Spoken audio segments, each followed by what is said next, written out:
Morning, and thank you for joining us on this webinar today. Before I get started, I want to give you a little bit background about our company. So Risk Management Professionals was established in 1995. We are an engineering consulting firm specializing in risk management, process safety, security vulnerability assessments, hazard mitigation programs, emergency response planning, and operating procedure development for industry and government.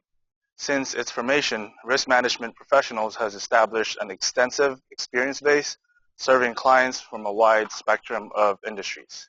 My name is Vincent Saint. I am an associate engineer here at Risk Management Professionals. A little bit of background about myself. I graduated with a bachelor's degree in chemical engineering, and I have been working for RMP for about a little over 3 months. And in that short time, I have been involved in several different program developments and facilities ranging from ammonia, oil and gas refineries, and power generation facilities. And I've helped develop, starting from Program 1 to a Program 3 development. And in that short 3 months, I've learned a lot. And hopefully I'll be able to convey that information here today. And also I'm accompanied by our producer, Morgan McVeigh. If you're having any technical difficulties, go ahead and let her know, and we'll help get that squared out for you. And also here with us is Stephanie Smith, and she'll be lending her support for this webinar. This is what we're going to be talking about today. So first I'll talk about the Program 3 element overlaps between the regulatory agencies, and then next we'll talk about the periodic requirements for these elements, and then we'll get on to the common program deficiencies. We'll talk about all the other elements first, and then we're going to save the mechanical integrity for last. We're going to go a little bit deeper into it, talk about the deficiencies, the requirements, and also we're going to give you some tips and guidelines on how to avoid these deficiencies. And I'll have a brief section on the regulatory updates, but I'll leave some information for it since we're going to do a workshop at Burbank sometime this month, and we're also going to be doing a webinar for this as well. Here's a table of all the of the prevention program elements. As you can see, you have the different prevention programs from the different regulatory agencies, and all the elements are basically there for each of the processes, except for trade secrets from OSHA. So what we typically do when we develop these Program 3 developments is that we just include the trade secrets so that it'll encompass all of the regulatory agencies. And also, I will be talking about a Program 3 facility, but the information can also be used for Program 2 and Program 1 since it's going to encompass all this information. Okay. And here are the periodic requirements for each of these elements. First and most importantly, all these updates are ongoing, so anytime there's a change in your process, you have to update it in your program. And also we have our annual reviews and updates. This includes the operating procedures and the emergency plan. And this basically entails a review of the process and make sure that the operating procedure and the emergency plan are still relevant for your process. And also you have to document this. So a simple sign-off sheet showing who the person is that reviewed it and when it was done. And that should be sufficient to avoid any deficiencies. And next we have our triennials. So these are every 3 years. You have your refresher training and your compliance audit. And lastly, you have your 5-year updates. Here you are required to do a submittal. If you're covered under CalARP or the EPA RMP or both, you're going to have to do a submittal on that 5-year mark. And also you need to do a hazard assessment or offsite consequence analysis. You also have to do a process hazard analysis and a seismic assessment if you are in California. So let's get started with the deficiencies. So these deficiencies were extracted from members of industry, other consultants, and also from regulators. And we also got some from the US EPA Enforcement Alert and the revised CalARP regulation. And to reiterate, from the title it said ammonia facility. Conceptually, everything that I'm going to be talking about today is applicable to most or all facilities.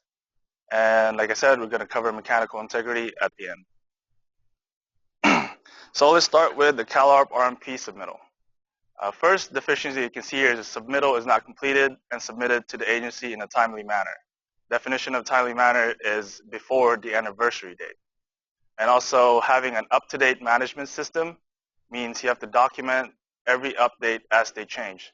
So that means having documented in the submittal, you have an organization chart that's updated, and also any changes in ownership or update contact information also has to be documented and updated in the submittal. Next, we have our hazard assessment. So the description of the alternative release scenario is not available. So usually the alternative release scenario is considered more likely to occur or more realistic. And for these scenarios, you can consult industry and best practice for guidance, and also from your hazard analysis findings, you can find where your system is weak at and where it could possibly fail.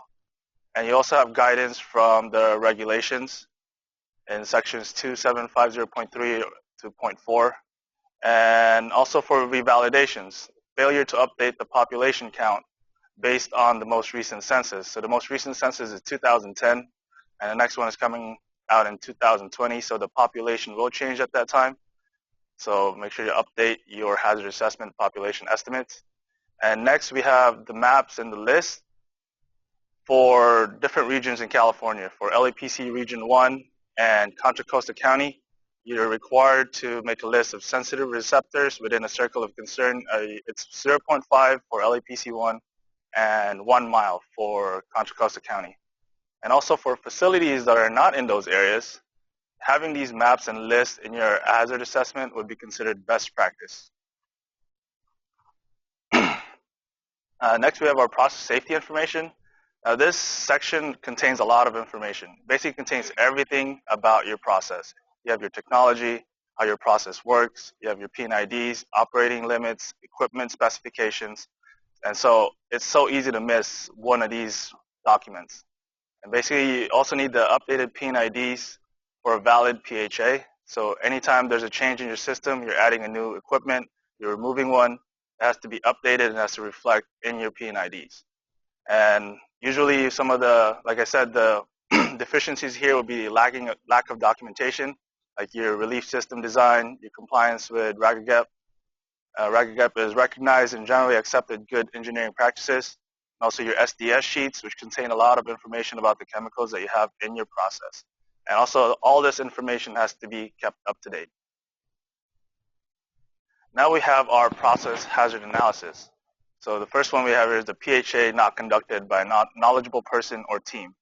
So the team has to consist of people with very good knowledge about the system, usually the operators and the engineers. Whoever knows the system very well should be in that PHA. And also, you need a good facilitator that can direct the conversation to determine the consequences, deviations, and properly identify the hazards in that system. One of these examples of the hazards would be a shutoff location. So if your shutoff location is located in a maintenance room, it could be a recommendation in the PHA that it should be considered that to put another emergency shutoff location somewhere where people are exiting for an evacuation. They can just push the button and be able to shut down your system. Or you can also do it remotely. So no one has to go back into the building to be able to shut down your system. And here the recommendations are not closed in a timely manner. So usually it's an agreed upon timeline with your AA or within 2.5 years of the PHA and or during the next turnaround. And also you must have documentations for these recommendation closings. So when you close a recommendation, you have to have it documented. Usually what we do is we give an action tracking log and an Excel sheet. We marked it open when it's still an open recommendation, and once it's completed, then you put closed and you put some comments and refer to some documentations regarding that recommendation closing.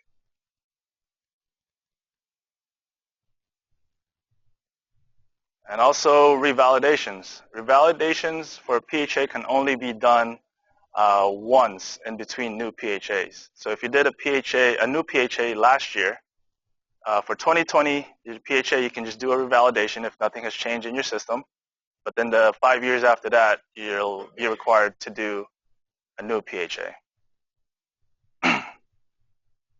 Next, we have our operating procedures. The most common deficiency here is the procedure is outdated or the annual review is not performed. Like I said earlier, just having a simple sign-off sheet to review the document that it was done and when it was done and by who.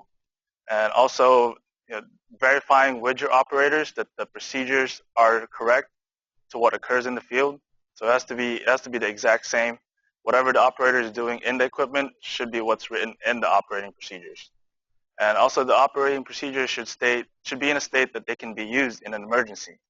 Some examples of this would be one ammonia refrigeration facility that I've visited. They had a different binder just for the emergency procedures, and they would have it right next to the door to where they can just take the binder out when there's an emergency and be able to look through it. And these binders would consist of contact information, some information on what to do during an emergency, so it makes it easier compared to having to get that big binder and having to go through it. Next, we have our training. So usually documentation of the training is not on file for the personnel, and sometimes the verification of the understanding of the personnel for the training. So usually these are done by a written or an oral quiz or even just a field verification. And also the training should cover all the responsibilities of the personnel on site that are operating the system. For the management of change, we have, the first one will be the procedures not being used. So there's a required list of procedures or considerations in the regulations, and these include the technical basis for the proposed change, the impact change on safety and health, new operating procedures if applicable, and also what are the changes, the time period for the change, construction timeline, and authorization requirements. Who needs to sign off on this change? And also, the management of change has to be completed prior to startup. And along with that, you also have to do a pre-startup safety review. So the list of required procedures in this section is the construction or the equipment is in accordance with design specs, the safety, the operating procedure, the maintenance, and the emergency procedures are in place if they have to be updated. The PHA is also completed. So usually we do what we call mini PHAs or MOC PHAs, where we go to the facility and we do a PHA just on the equipment that are being added, changed, or replaced. And also the training has to be completed on the new equipment. And basically a PSSR is an independent check on the MOC. And this also has to be completed prior to startup. Next, we have our compliance audit. The most common deficiencies here are not correcting the recommendations. I know some of them are fairly easy. They're just documentations, just adding contact information, updating phone numbers. But like I said, these are very important. In case of an emergency or in case of an audit, the auditors will look at these phone numbers and make sure that they are still valid and they're still relevant. And we have not keeping the most recent 2 audits on file as well. And we have our incident investigation, same thing with the compliance audit, not following through on the recommendations. And also one of the big ones is not documenting near misses. So even though it was not a release, in certain situations or a different scenario, it could have been a release, and it helps to document these near misses and be able to know where the failure point of your system is and be able to update it or correct it in a timely manner.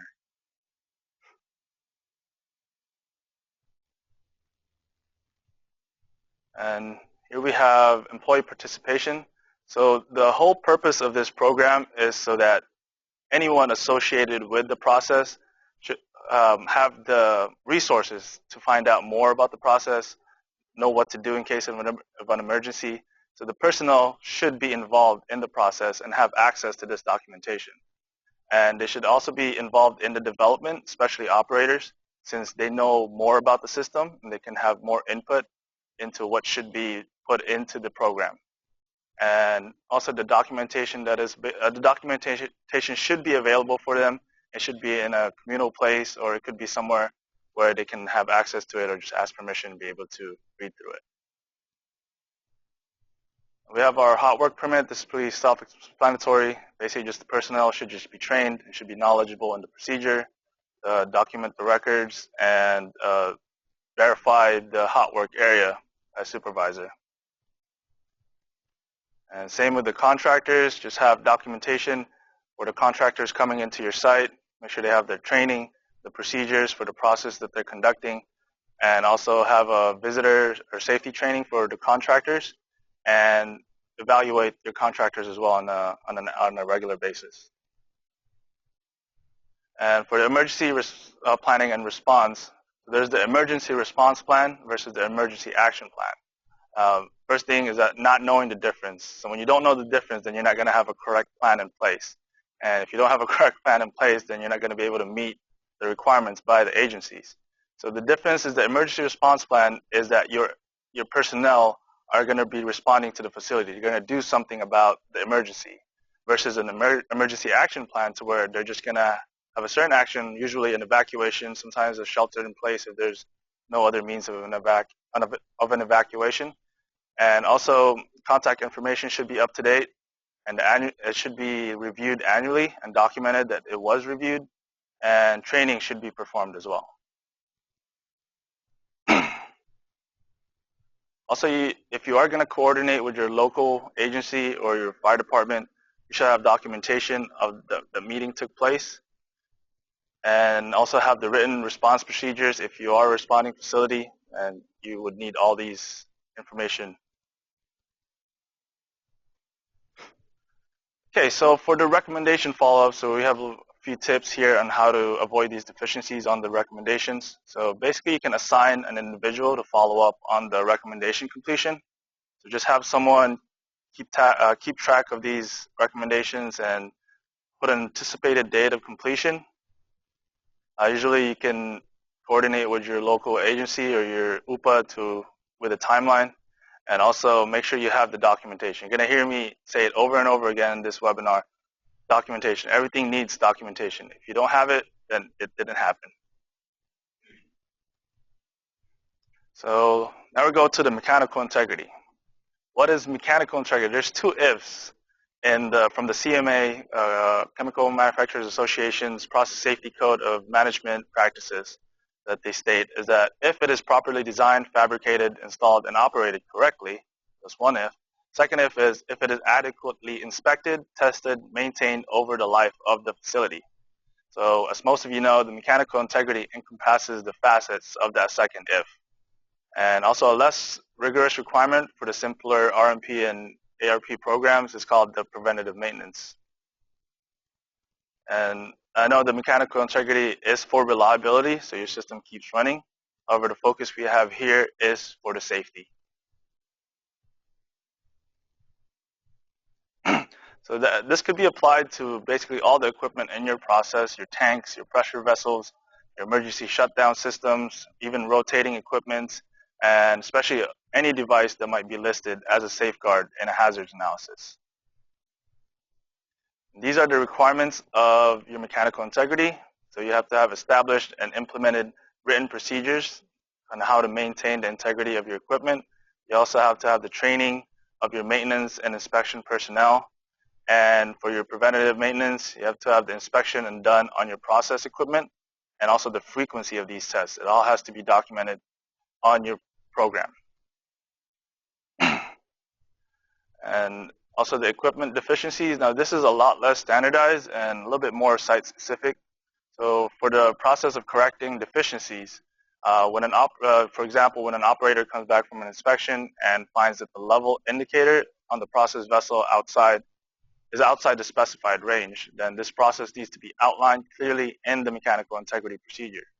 And usually larger facilities have a constant laundry list of these preventative maintenance items, and the maintenance manager would assign a risk ranking to which would be addressed first. And also for your quality assurance, what this basically means is the process for replacing your materials. Make sure that there's a check in the specifications and the compatibility, and also document the approvals by appropriate personnel. This is a cycle of the program elements. So this helps you create a more effective and more robust mechanical integrity program. So you start with your requirements, and next you'll have an effective program in place. And then you develop the procedures for it. You train the applicable employees, and you then perform the inspection, the testing, maintenance, or repair.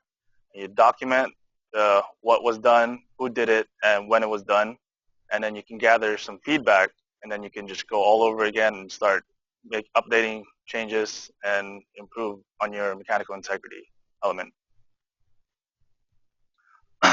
So for the key program and responsibilities, basically it's the same thing as establish and implemented written procedure, have the employee or contractor involved in the maintenance of the facility.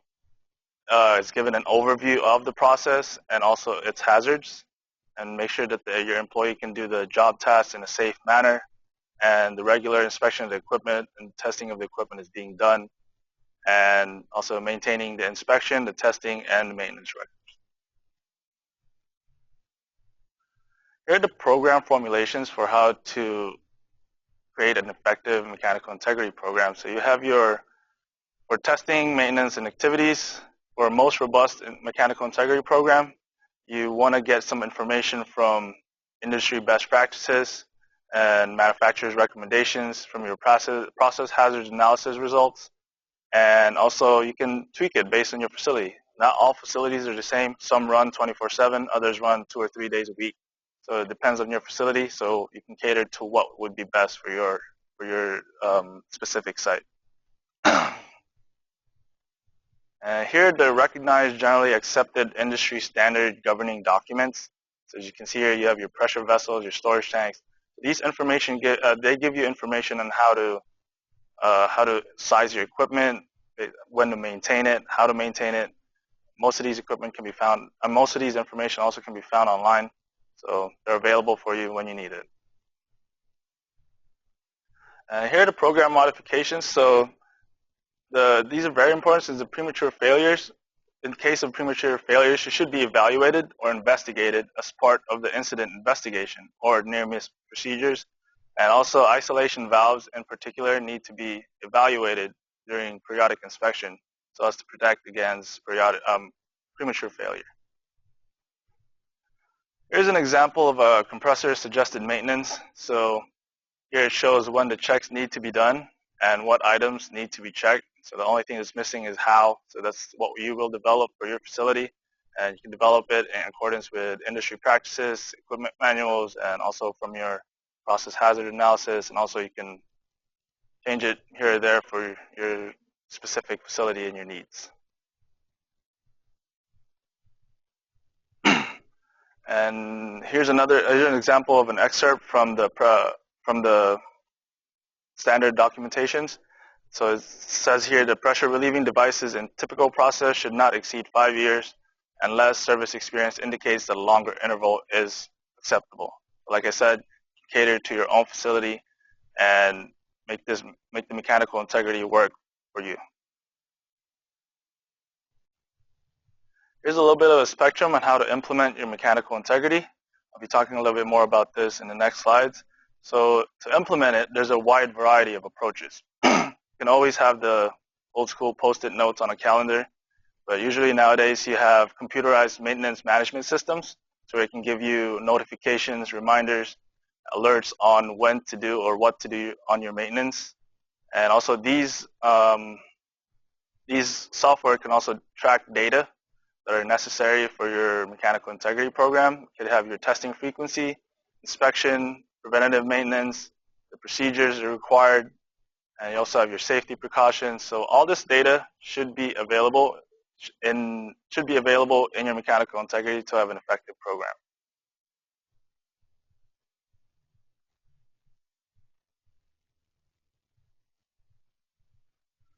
So, like I said, this program element has a lot of information, and having an organized project management staff is key. Being able to put all this together in a nice, concise manner to where it's easily understandable and easily accessible. Here are the typical documentations for your mechanical integrity program. For monitoring the elements, you have your written procedures for your system identification, your methodology, training requirements, maintenance response, and your reporting. And we have our program audit approach. So the key objective here is to gauge how effective your mechanical integrity program is. You can do an audit focus, and what you do is basically identify a key component, for example, a safeguard, And then you review all the inspection, the testing, the maintenance requirements associated with that equipment. And then you go to your documentation, go back 5 years, and see if all the mechanical integrity elements were being performed on that component.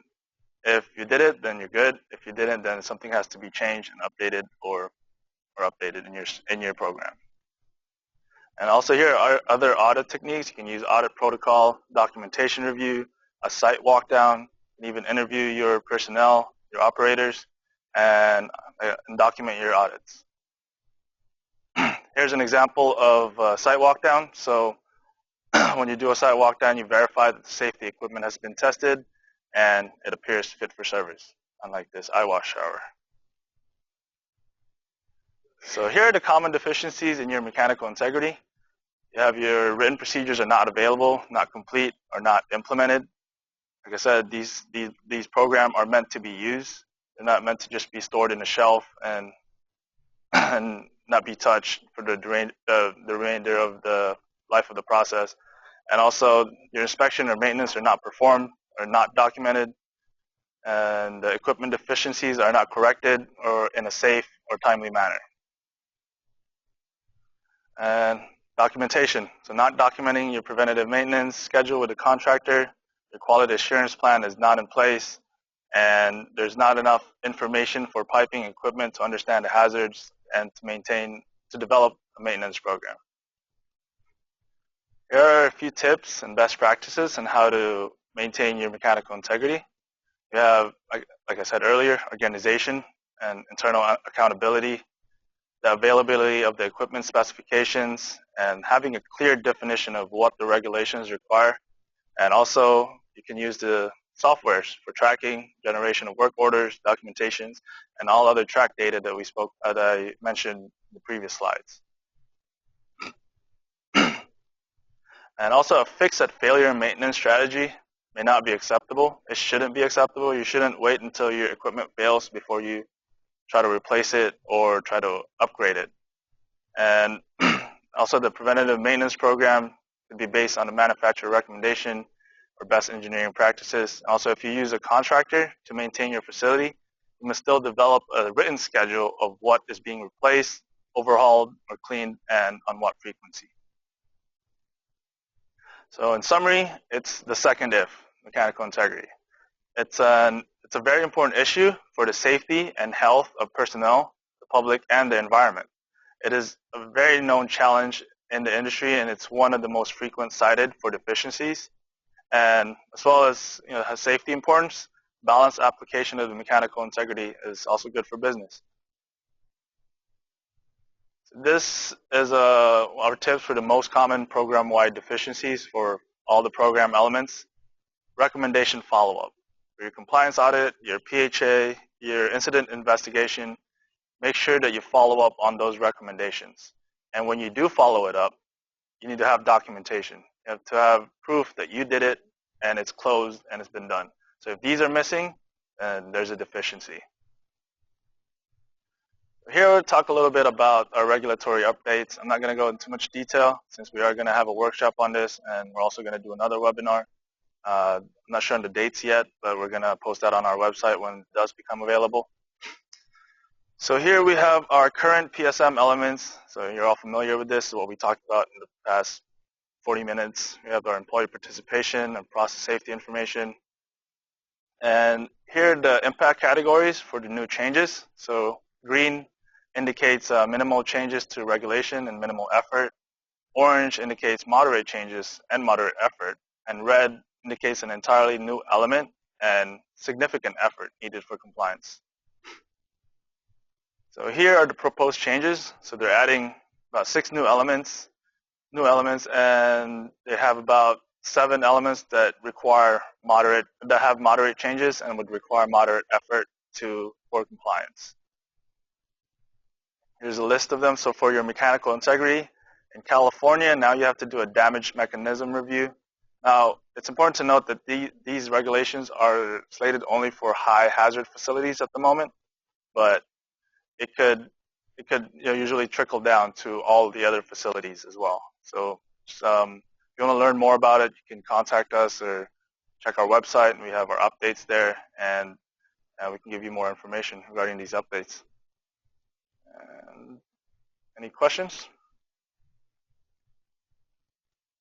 Okay, so we have a couple questions today. Vincent, if there is no change to a PHA from 5 years ago, can we just update the existing PHA? Yeah, absolutely. It is necessary still to sit down and review the existing PHA with the team, but the PHA itself will not get updated to a large degree, especially if there have been no changes in the process. It is also true that while there are no changes in the process, there could be significant changes in the instrument requirements or even in the organization itself. In this scenario, the PHA can focus on spot checking the high-risk consequence scenarios, and it can help to look at reorganizational changes. Okay, so for our second question, what are the consequences for submitting after the anniversary date? Short answer is the facility can get fined. The EPA might grant extension, or EPA personnel have mentioned that they are encouraging towards facilities that contact them at an earlier date to let them know that they're running behind schedule. And usually on the local level as well, we typically have a report. Usually it's still in draft form. We can also send that out and make sure that your local agency knows that it's a draft and that a final copy would be provided at a later date. Okay, are there criteria for contractor safety established for what the owner-operator needs to look at during the bidding process for contractor safety elements? Contractor safety is a fairly general item as identified in RMP and PSM. So the key thing is to treat your contractors as your own employees. The owner or operator has the ultimate responsibility for the actions of the contractor at the facility site. Also, collect information that they need to do their job safely during a bidding process, and it's also necessary to have a built-in training elements to do background checks and all those other things into the bidding process. Also, some facilities do track their OSHA 300 logs. They also look at the lost time injury rate per man hours worked and compare that to the federal OSHA average and for that NAICS code. Okay, have you ever ran into a situation where the initial PHA was lost, and how do you handle that? If it doesn't exist, it would be necessary to complete a PHA from scratch. So like I said, if there's no documentation that you have ever doing an action, then it doesn't exist. It is, and also you can also grab copies from either if you use the consultant, they might have extra copies, or if you submitted it to your local UPA, they also might have a copy that they could provide to you as well. Okay, I think that wraps up all of our questions for today. Thank you for joining us.